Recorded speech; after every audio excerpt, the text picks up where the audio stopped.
You know, we were talking about the necessity of human beings changing. And why they don't change, why they accept this intolerable conditions of human psyche. If we are, I think we ought to go or approach the same thing from a different angle.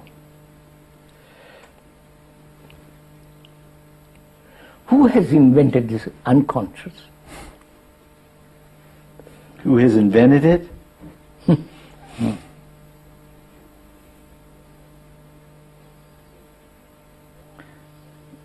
I think the unconscious, or what we call, there's a difference between what we call the unconscious and what is the unconscious. The word is not the thing. Yes, the word is not the thing. Now, who has thought it up? Well, I think the history of the thinking about the unconscious is a long and involved process. I think it began. May we ask, have you an unconscious? Have I? Again, we're into a language problem. No, have I an unconscious? Have you? Are you aware of your unconscious? Do you know you have an unconscious that is operating differently or trying to give you hints? You know, all that. Are you aware of all that? Yes. I am aware of an aspect of myself that I look at it a little differently. I look at it that there's an aspect of myself that is aware incompletely. That's what I call the unconscious. Is aware of my experience or aware of the events in an incomplete way. That's what I call the unconscious. Now, it uses symbols and different modes of telling of understanding. In other words, a dream where I am discovering jealousy in the dream, right? That I wasn't aware of. But would you also give importance, or were you, Dr. Bohm, a feeling that there is such a thing? Well, I don't know what we would mean by that. I mean, I think we can, the phenomena are that there are some things we do that whose origin we're not aware of. You see, we react, we use words in a habitual way. We have dreams. We have dreams. I mean, I suppose we... I'm going to question all that, because I'm not sure... You're not questioning that we have dreams. No, but I want to question or ask the experts if there is such thing as the unconscious. For me, somehow, I don't think that it has played any important part in my life at all. Well, it depends on what you mean by what the unconscious. I'll tell you what I mean. Right. Something hidden, something incomplete, something that I have to go after consciously or unconsciously. You know, go after and discover it, unearth it, explore it, and expose it. Right. See the motives, see the hidden intentions. Right. Well, could we make it clear, though, that there are some things people do where you can see they're not aware of what they are doing, but some things of the nature of thought? I don't quite follow. Well, people are, for example, you know, this Freudian slip of the tongue, you know, that if somebody makes a slip of the tongue which expresses his real intention, you see. Yes, I didn't mean that, quite. I mean, and that would be an unconscious. Yes. That's what people think of as the unconscious. You see, I think there are two problems here, if I can just put in a technical statement here. There are those people, and there has arisen in the history of thinking about the unconscious, people who think that there are, like the unconscious is a thing, and that there are things in the unconscious which are there and must be lifted out. Then I think that there's a large group of people now who think of the unconscious as areas of behavior or areas of response or areas of experience that are not clear, all the connections, we aren't aware, totally aware of all that goes into what happened. So that in the daytime you might have, let's say, an experience of a stress, or like you would say, a disorder. You didn't finish with the experience, and at night you go through reworking it in a new way. You have new other ways. So that would be the unconscious in operation. You get other, let's say, from the past or from previous programs of action. I mean, the collective unconscious. Right. The racial unconscious. Whereas also, let's say somebody has been deeply hurt in the past, and you can see his whole behavior is governed by that, but he doesn't know, he may not know it. That I understand. That his response is always on the basis of the past. Quite. What I'm trying to find out is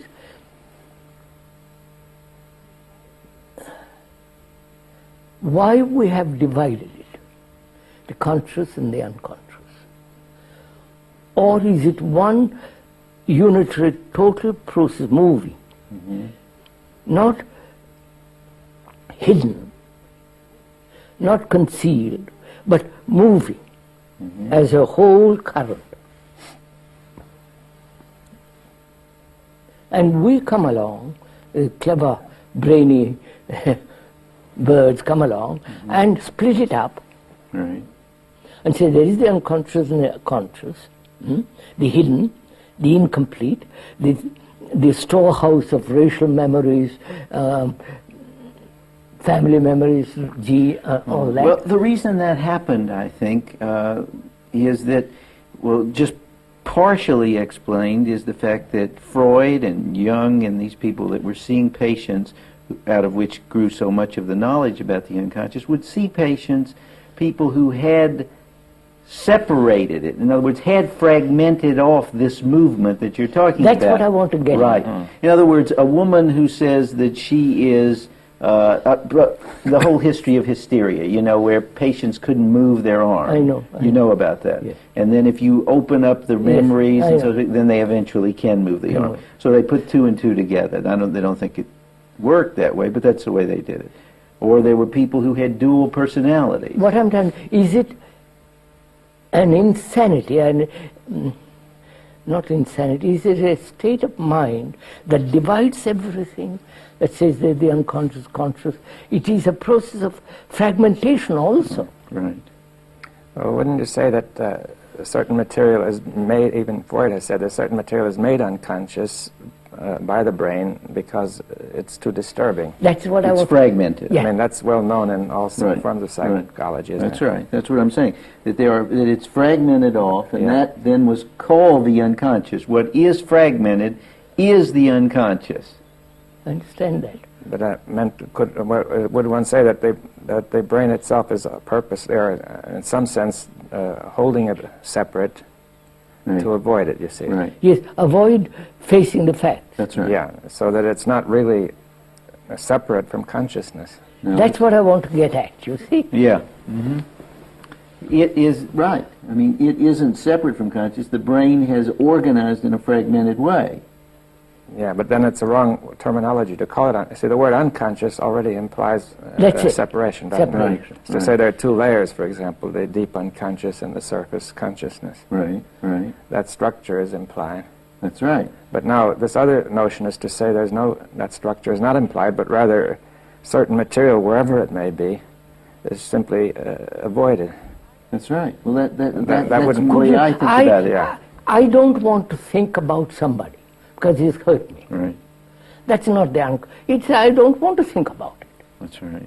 I'm conscious he's hurt me, and I don't want to think about it. There's kind of a paradoxical situation arises because eventually you become so good at it that you don't realize you're doing it. I mean, that seems to happen, you see.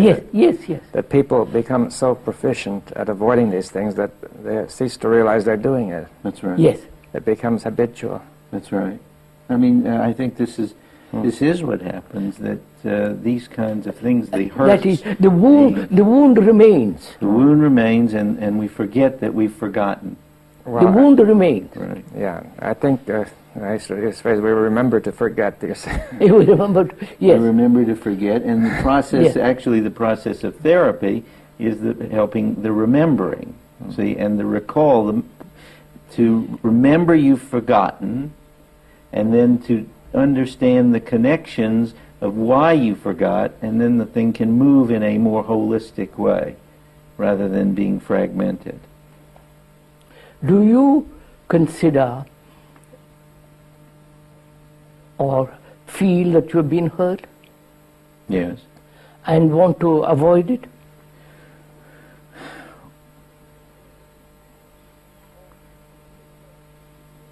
Or being hurt, resist, withdraw, isolate, the whole picture being the image of yourself being hurt and withdrawn, all that. Do you feel that when you are hurt? Yes. Huh? I feel, how to put it,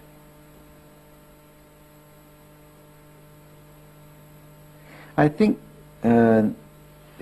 it's How too interesting this. Let's go into this.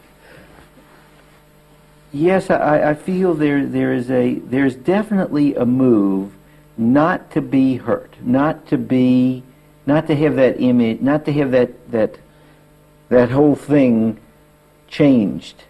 Because if it's changed, it seems to catapult into that same experience that was the hurt. See, it may not, this is hurt, but this has a resonation with that unconscious, which reminds me, you see, I am reminded of being hurt deeply by this more superficial hurt. I understand that. So that I avoid hurt, period.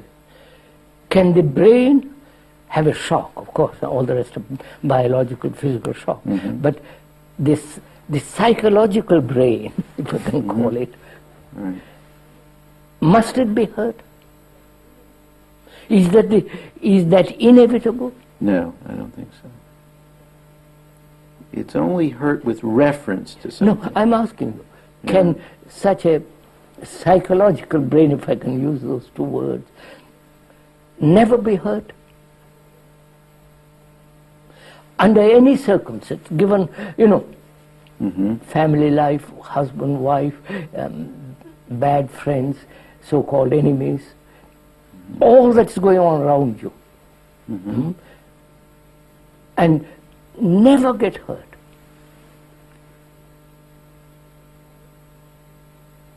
Because apparently this is one of the major wounds of human existence, to get hurt. More sensitive you are, the more aware you get more and more hurt, more and more withdrawal. Is this inevitable? I don't think it's inevitable, but I think it happens frequently, more often than not. And it happens when, it seems to happen when there is, how can I describe it, an attachment is formed and then the loss of the attachment. You become important to me. What you think, you become important to me, I like you, or I get involved with you. Then it becomes important to me that you don't do anything that disturbs that image.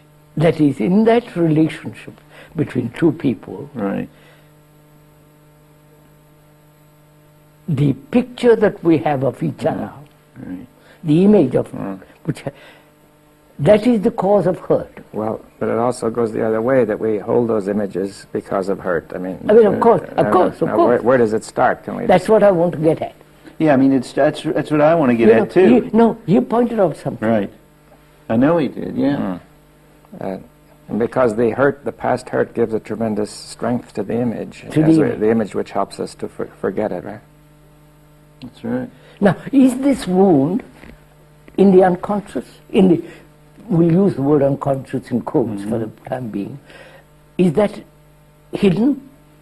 Well, I think you're being a little simplistic about that, because what is hidden is the fact that I've had the event happen many times. It happened with my mother, it happened with my friends, it's happened before. School thing, where I cared about somebody, and then the image, it's like you form the attachment and then the hurt. I'm not at all sure through attachment it comes.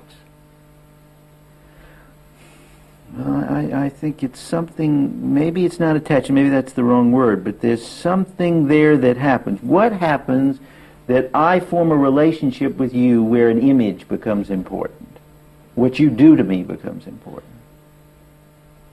You have an image about yourself. That's right. Hmm?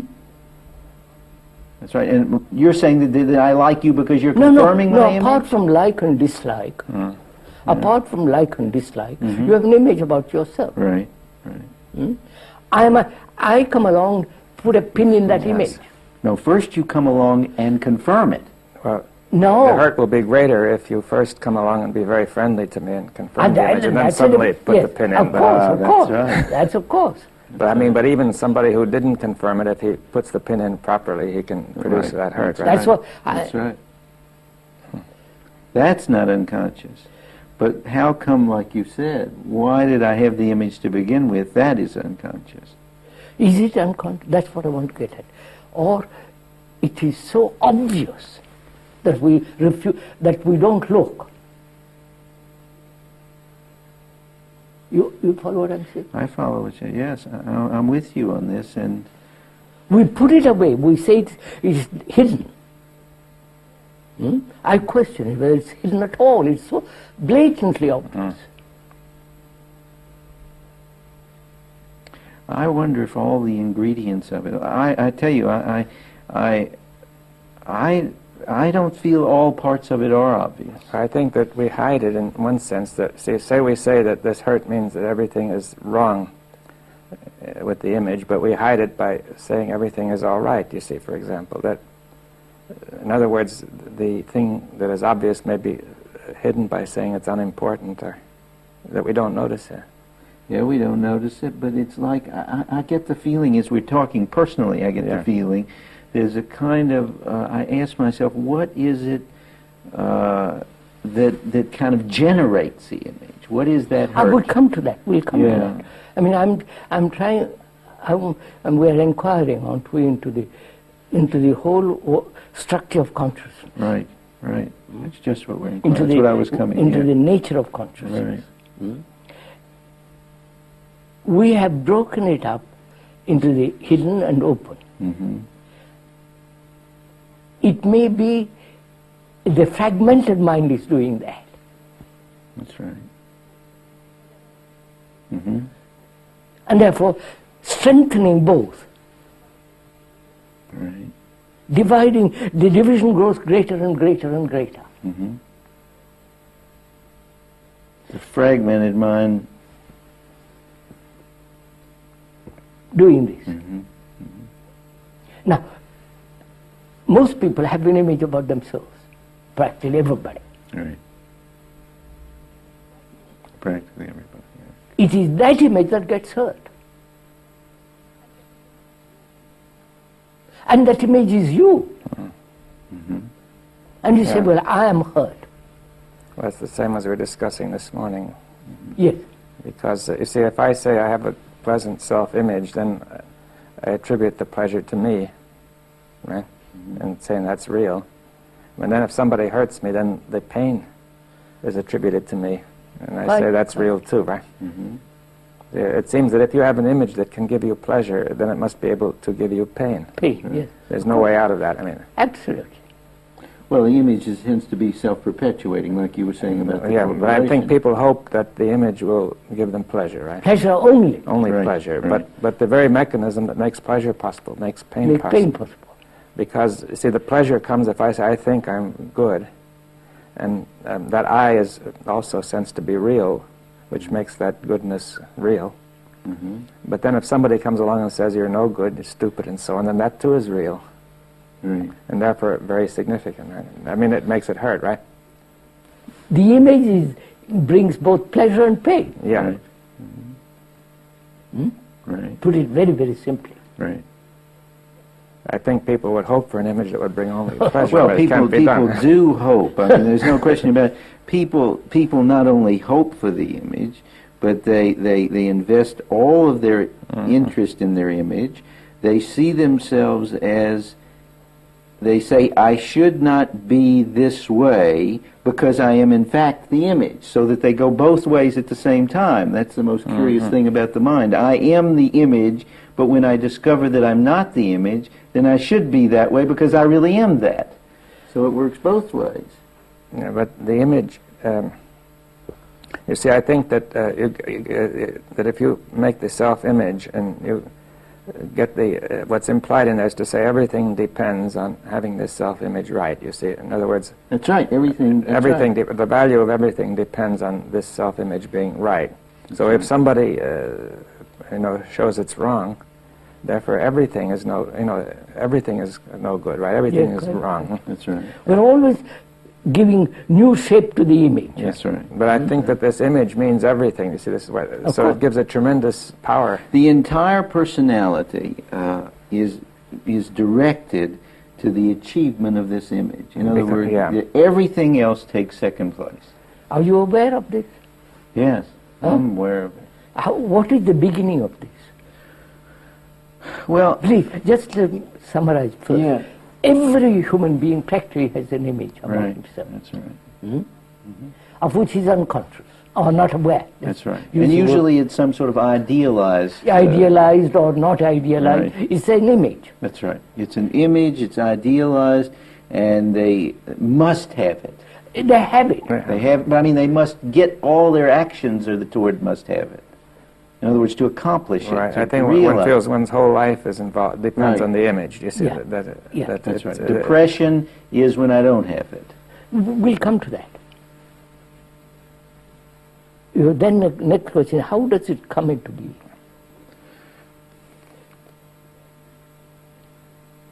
Well, I think it comes into being, but when, as children, there is this hurt, and there is the feeling that there is no other way in which this hurt can be assuaged or relieved. It works in the family in some way. You are my father, and I understand through my watching you that if I am smart, you will like me, right? I learned that very quickly. So I'm going to make sure I get that love, so I'm going to go from here to there. I'm going to become that. It's all very simple. Right. But I'm asking the beginning of it. The origin of making images about oneself. Yeah, see, if I had no image at all, then I would never get into that, would I? Yeah, that's what I want to get at. You see, why If I never made images. Yeah, if I never made any image at all, then no matter what my father did, that would have no effect, would it? I think it's very that's a important. question. Well, That's no, but very just saying, important. yeah, I'm saying maybe the child can't do it, but You're I'm saying not that sure. he I'm not probably at all can. sure. Perhaps he can, but I'm saying at least under ordinary conditions he doesn't manage to do it. But you're suggesting that the child already has an image that's been hurt. No, I don't know. We are asking. Yeah. But why? But suppose there were a child who made no images of himself. Okay, let's say Then he has no. then he cannot get hurt. He can't be hurt. Well, now I think you're in very hot water psychologically, because a child. I don't know. We said suppose. Suppose. Well, Not the actual child that you know, but rather suppose there were a child who didn't make an image of himself, so he didn't depend on that image for everything. yeah, You see, the child you talk about depended on the image that his father loves him, that's right. and therefore everything goes when his father doesn't love him. Everything is gone, right? Right. And Right. therefore he's hurt. That's right. But if he has no image that he must have his father love him, Right. then he will just watch his father. And The child who's watching his father. But let's look at it a little more pragmatically. Here is the child, and he is actually hurt. well, wait, he can't be hurt without the image. Well, that's that. Now, but what's going to get hurt? Okay, that is no. Wait, what? It's like putting a pin into the air. No, now wait a second. Now wait a minute. I'm not going to let you guys get away with this one. Here you've got this child, very vulnerable, in the sense that he needs physiological support. He has enormous tensions. So agree to all that. Such a child has an image No, no image. He simply is not biologically being supported. No. No. Huh? Well, he may make an image of the fact that he is not biologically supported. You see, you have to get the difference between the actual fact that happens biologically and what he thinks of it, right? Now, you see, I've seen a child sometimes dropped suddenly, and he really goes to pieces not because he was dropped very far, but because that sense of insecurity from his mother was gone. I mean, it seemed that everything had gone, right? Right. And he was totally disorganized and screaming. Right. Though he dropped only about this far, you see. But the point is, he had an image of the kind of security he was going to get from his mother, right? Well, that's the way the nervous system works. Well, that's the question. Is it, I think we're discussing, is it necessary to work that way, or is this the result of conditioning? Yes. I would say yes. This is an important question. Oh, because that's terribly important. Because when you have been in America or this country, children are running away from their parents. But thousands are running away. The parents seem to have no control over them. They don't obey, they don't listen, you follow? They're wild. So, And the parents feel terribly hurt. I saw, there was on the TV, what is happening in America. And the woman was in tears, you follow? She said, I'm her mother, he doesn't treat me as a mother. He just orders me, give me bottle of milk, all the rest of it. Right. And he's run away half a dozen times. And this is growing. The separation between the parents and the children are growing all over the world. They have no relationship between themselves, between each other. So what is the cause of all this? Apart from sociological, economic pressures and all that, which makes the mother go and work and leave the child alone, and he play, all that, we take that for granted, you say. But much deeper than that.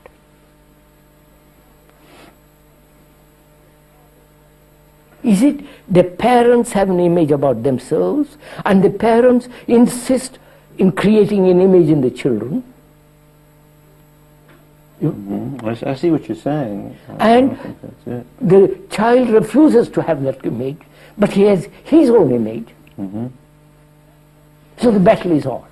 That's very much what I'm saying when I say that initially the hurt of the child. We haven't come to the hurt yet. Well, but that's where I'm trying to get at what is in that initial relationship. What is the initial relationship between child? I doubt if they have any relation. That's what I'm trying to point out. That's right. I agree with you. There's something wrong with the relationship. Or they don't have they have a relationship, but it's a wrong relationship. Have they a relationship? They have a... Look, young people get married or not married. They have a child. Right. By mistake or intentionally they have a child. The young people, they are children themselves. They haven't understood the universe, cosmos, order, or chaos. They just have this child. That's right. That's right. That's what happens. And they play with it for a year or two, and they say, for God's sake, I'm fed up with this child. And look elsewhere. And the child feels left, lost. That's right. And he needs security. Right. From the beginning he needs security. Right. Which the parents cannot give or are incapable of giving.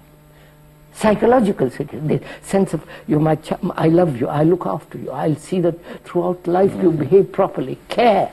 Right. They haven't got that feeling. Right. They're bored with it after a couple of years. That's right. Right? Is it that they have no relationship right from the beginning, neither the husband nor the wife, a boy or girl? It's only a sexual relationship. Right. The pleasure relationship, which they in accepting that, they won't accept the pleasure, the pain principle involved in pleasure principle. Right. Yeah. That's right. They won't, and not only that, they won't let the child go through that. The child is going through that. Yes, but they do things that they don't let the child have the pleasure that goes all the way, nor do they let the child have the pain that... So what I'm trying to see is that there is actually no relationship at all, except biological, sexual, sensory relationship. Yeah, okay. Well, I'm not saying it is so, I'm questioning it. I don't think it's so. I think that they have a relationship, but it's a wrong relationship, that there are all kinds of... There is no wrong relationship. It is a relationship or no relationship. Well, then we'll have to say they have a relationship. Now we'll have to understand the relationship. But I think that most parents have a relationship with their child. When you say it's the image that's related, you see, suppose the parent and child have images of each other. Yeah. And the relationship is governed by those images. Now, the question is whether that is actually a relationship or not, or whether it's some sort of fantasy of a relationship. A fanciful relationship. Yeah, you see... so, put it, you have children. Forgive me if I come back to you. Right. You have children. Have you any relationship with them? No, in the real sense of that word. Yes. Huh? In the real sense, yes. That means you have no image about yourself. Right. Huh? Right. And you are not imposing an image on them. That's right. And the society is not imposing an image on them. There are moments like that. And they're not good enough, like a rotten egg. Now, this is an important point. I mean, if it's moments, it's not so. It's like saying a person who is hurt has moments when he's not hurt, but it's sitting there waiting to explode when something happens. Happens, yeah. You see, so he can't go very far. He's like somebody who's tied to a rope. As soon as he reaches the limits of that rope, he's stuck. That's right. You see, so you could say I'm related as long as certain things are all right. Mm-hmm. But then beyond that point, it sort of just blows up. Mm-hmm. You see what I'm driving at? I see what you're driving that at. mechanism is inside there, buried, so that it dominates you potentially. In fact, what you just said is fact. Mm-hmm. I mean, I'll verify that that's what happens. In other words, it seems that there are, but it does seem that there are moments in which there are that well, it's like free. the man who is tied to a rope, and he says there are moments when I can move wherever I like, but that's then right. I can't really, because if I keep on moving, I'm bound to come to the end. Right? Yeah, well, that does seem to be what happens. In fact, that there's a reverberation in which there's a yank back. Yeah, either I come to the end of the cord, or else something yanks the cord, and that's then, right. But the person who is on the cord is really not free, ever. Well, that's true. I mean, I think that's true. And see, in the same sense, the person who has the image is not really related ever, you see. That's just the whole point. You can play with it. Yeah. You can play with the verbal and mix, but actually you have no relationship. You have no relationship as long as it's the image. As long as you have an image about yourself, you have no relationship. That's right. With another.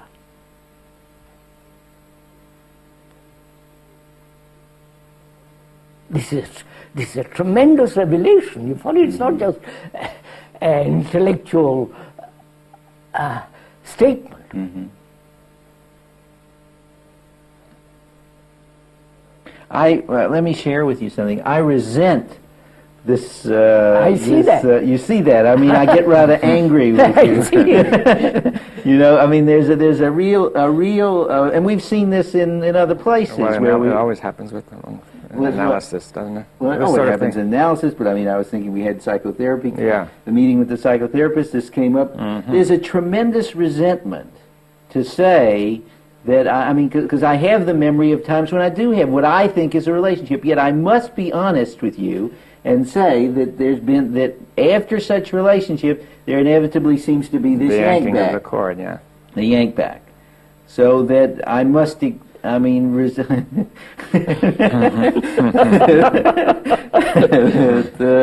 there is that. I mean, there's no question that the image, there is a place where you say you'll have a relationship with somebody, but you will go just so far. Yes. Of course, and that's of course, where the that's image comes understood. in. That's right. But then, really, the image controls it all the time, because you say the image That's is the right. dominant factor. If you once pass that point, no matter what happens, the image takes over. Right? That's right. You see, it's It's like very some, much like that stuff of Renee Tom's. In other words, it goes. it goes right down, right? Yeah. So, the image gets hurt. Right. Now, and the child, do you impose an image on the child? Because you are bound to, because you have an image. You're trying to. Yeah. You have to. No, Well, no, you're working at it, and the child picks it up, or he doesn't pick it up. Because you have an image about yourself, you are bound to create an image in the child. That's right. Yeah. That's it. You follow, you've discovered. Yes.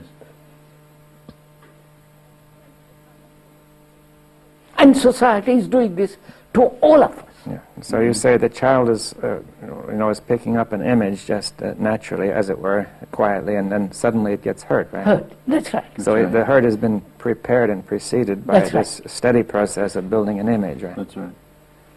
Well, it's there is evidence that shows, for instance, we treat boys different than we treat girls. Look at it.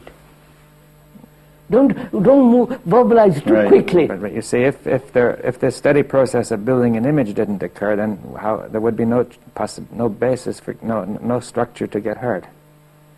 You see, that's the. Mm-hmm. See that, in other words, the pain is due entirely to some psychological factor, some thought which is attributed to me. You see, in saying I am suffering this pain, Mm-hmm.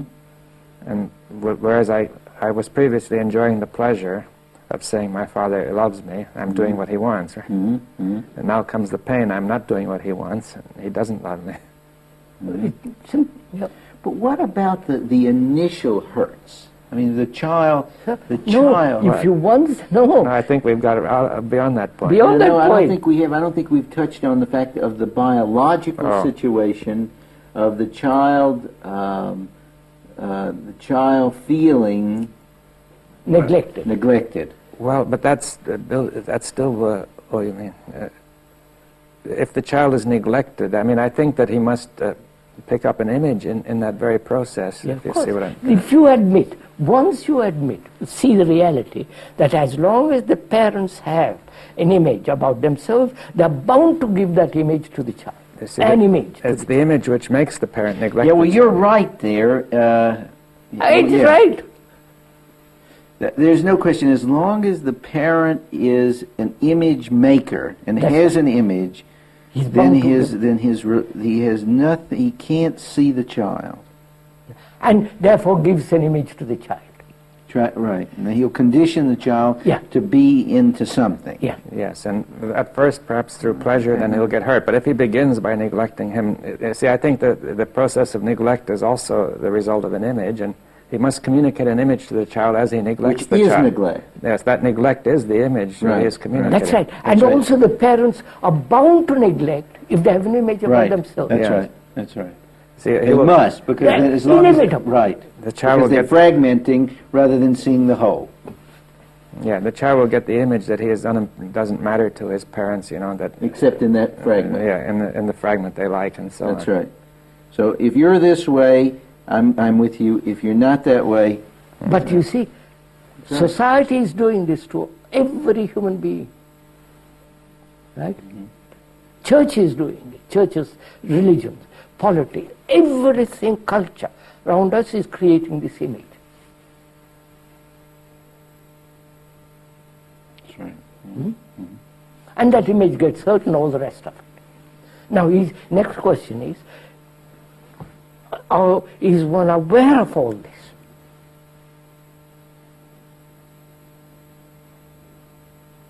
Which is part of our consciousness. Right. Right. The content of consciousness makes up consciousness. Right? Right. That's clear. Right. What? So, one of the contents is the image making, or maybe the major machinery that is operating, the major dynamo, major movement.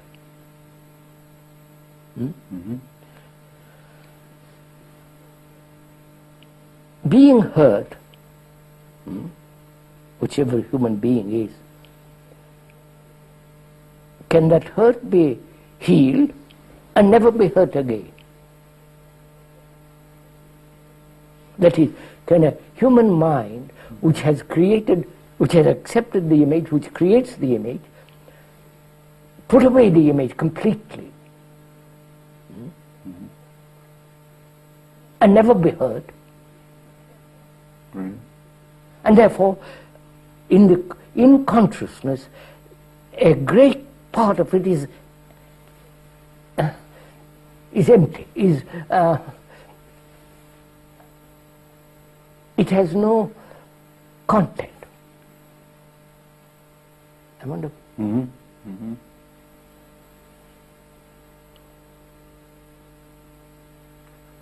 Can it?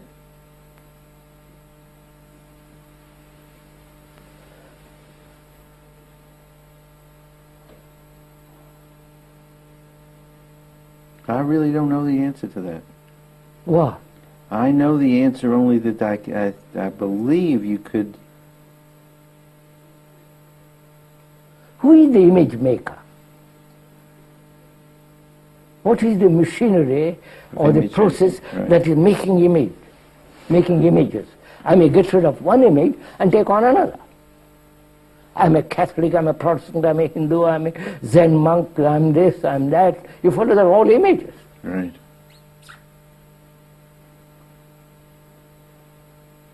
Who is the image maker?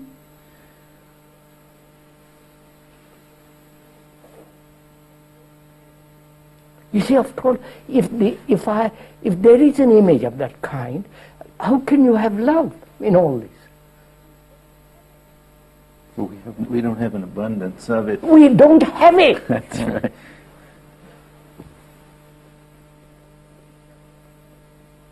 We've got a lot of images. That's why I say I don't know. I know about image making. It is terrible, son, to have the...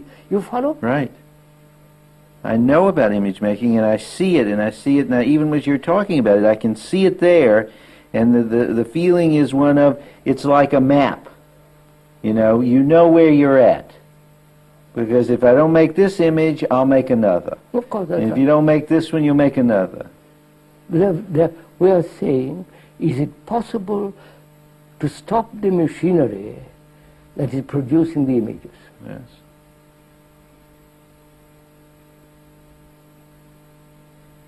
And what is the machinery? Is it wanting to be somebody? Yes. It's wanting to be somebody. It's wanting to know where you... wanting to have... to reduce... well, it's somehow or other it seems to be wanting to handle the feeling that if I don't have it, I don't know where I'm at. Being at a loss? Yes. See how clever... See, being at a... You follow? The feeling that you are at a loss, not to rely on anything, not to have any support, breeds more disorder. You follow? Right. Well, that's one of the images was communicated to as a child, to say that if you don't have an image of yourself, you don't know what to do at all. I mean, that is your parents, you don't know what your parents are going to do if you start acting without an image. I mean, you may do something and they will just simply be horrified. That's right.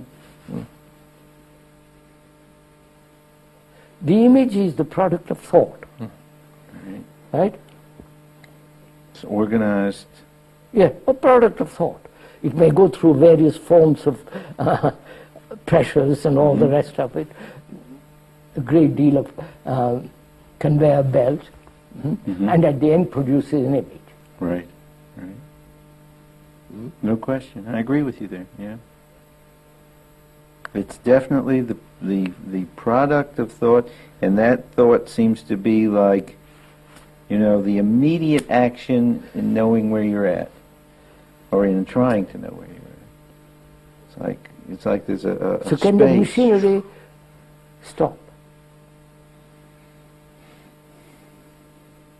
Can thought, which produces these images, which destroys all relationship, and therefore no love, and not verbally, actually no love. Don't say yes, I love my.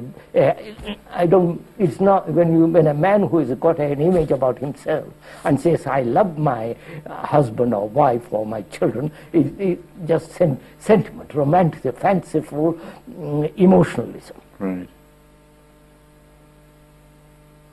So, as it is now, there is no love in the world. Right. There is no sense of real caring for somebody. That's true. People don't, right? The more affluent, the worse it becomes. Right. Not that the poor have this, I don't mean that. Poor people haven't got this either. They're after filling their stomachs and clothes and work. No, but still they've got lots of images. Of course, I said both the rich and the poor have these images, including Brezhnev and Sakharov or whoever it is. Right.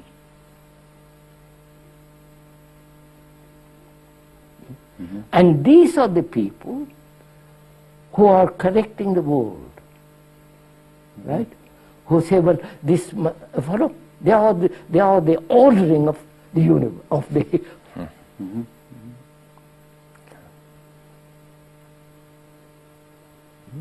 So I ask myself, can this image making stop?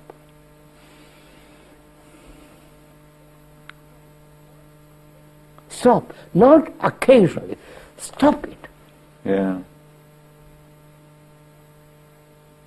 Because then I don't know what love means.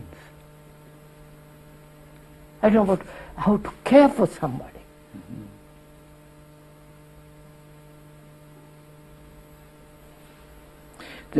And I think that is what happening in the world. Because children are really lost souls, lost human beings.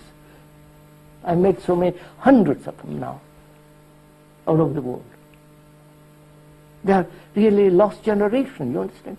As the older people are lost generation, they are.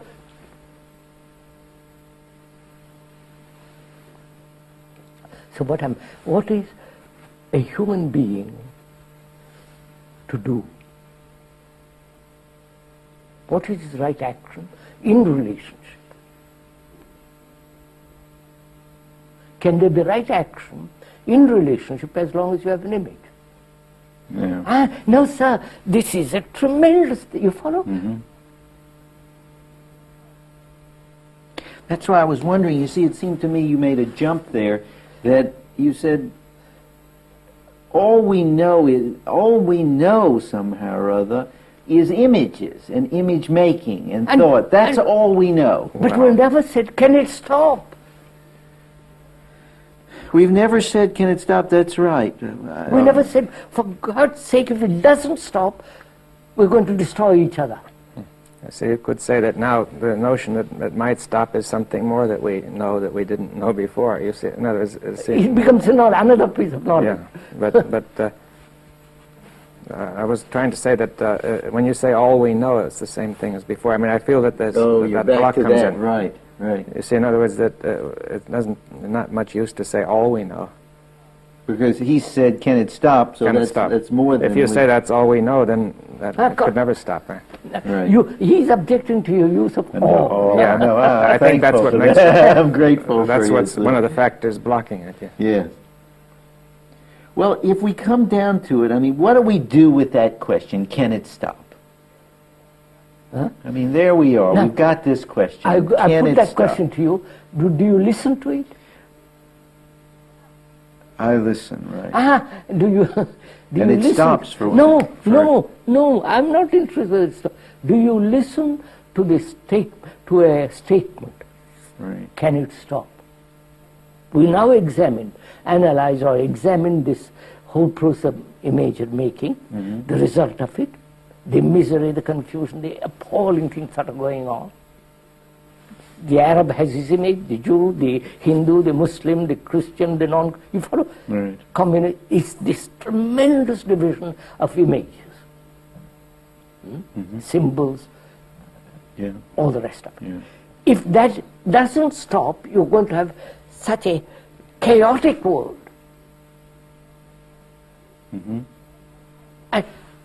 You follow? I see this not as an abstraction, as an actuality, as that far. Right. And I feel, as a human being, what am I to do?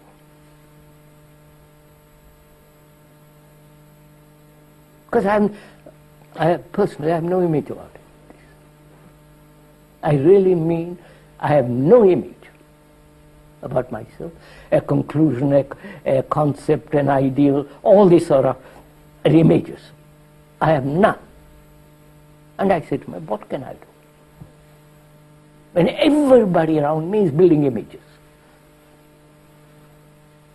And so destroying this lovely earth where we're meant to live happily and, in human relationship and look at the heavens and be happy about it.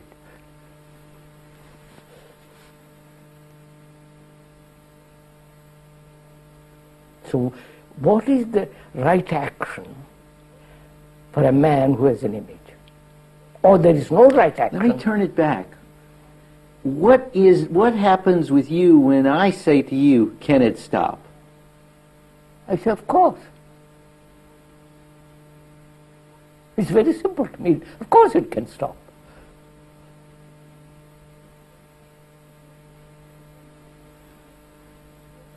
You don't ask me next question, how do you do it? How does it come about? No, I want to just listen for a minute to when you say, yes, of course.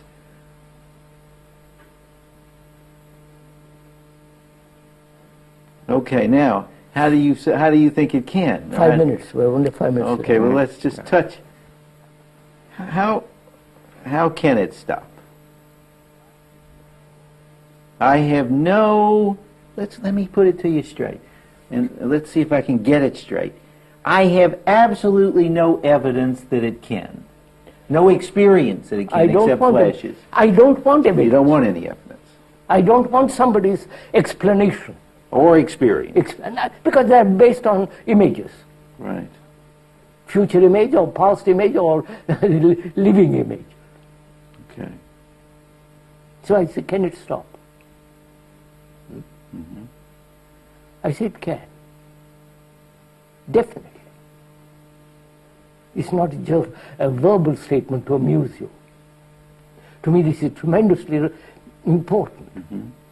Well, I think we agree that it's tremendously important, but how? And not how. Then you enter into the question of systems, mechanical process, which is part of our image making. If I tell you how, then you tell me the system, the method, the practice. I'll do it every day, and I'll get the new image. Yes. Now, I see the fact that's going on in the world. I got it. I'm with you, yeah. Fact, not my reactions to it, not my romantic, fanciful theories what you should not do. It is a fact that as long as there are images, there is no going to be peace in the world, no love in the world. Whether the Christ image or the Buddha image or the Muslim, you follow, there won't be peace in the world. Right? I see it as a fact. Right. Right? I remain with that fact.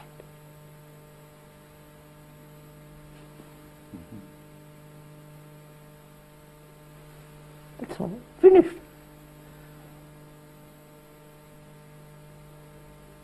As this morning we said, if one remains with the fact, there is a transformation.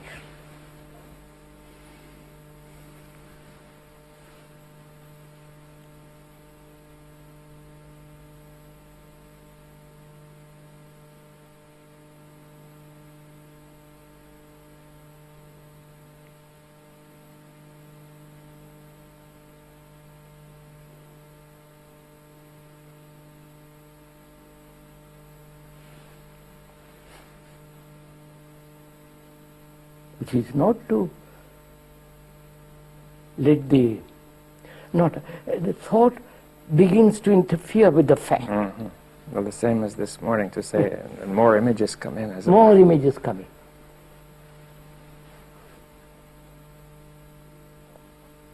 So our consciousness is filled with these images. Yes, that's true. I'm a Hindu Brahmin. I am my tradition. I am better than anybody else. Mm-hmm. I am the chosen of people. I am the Aryan. You follow? Mm-hmm. I am the only Englishman. You follow? All that is crowding my consciousness. Mm-hmm. Well, see, when you say that, to remain with the fact, one of the images that may come in is, that it's impossible or that it could never be done. Or Never, yeah. That's another image. That, see, in other words, if the mind could stay with that fact with no comment whatsoever. That's right. Well, the thing that comes through to me when you say that is that when you say remain with the fact, you are really calling for an action right there. To really remain with it is that the action of perception is there. So you don't, why do you make it so much? It is around you. It's You are involved in it. Yeah, but that's different from remaining with it. Remain with that. To really see it. Yes, that's all. That's. You know how that feels? That feels like something carries forward. Because we're always running away. So our consciousness is this image. Conclusions, ideas, always running away. Filling. And that's the essence of the image.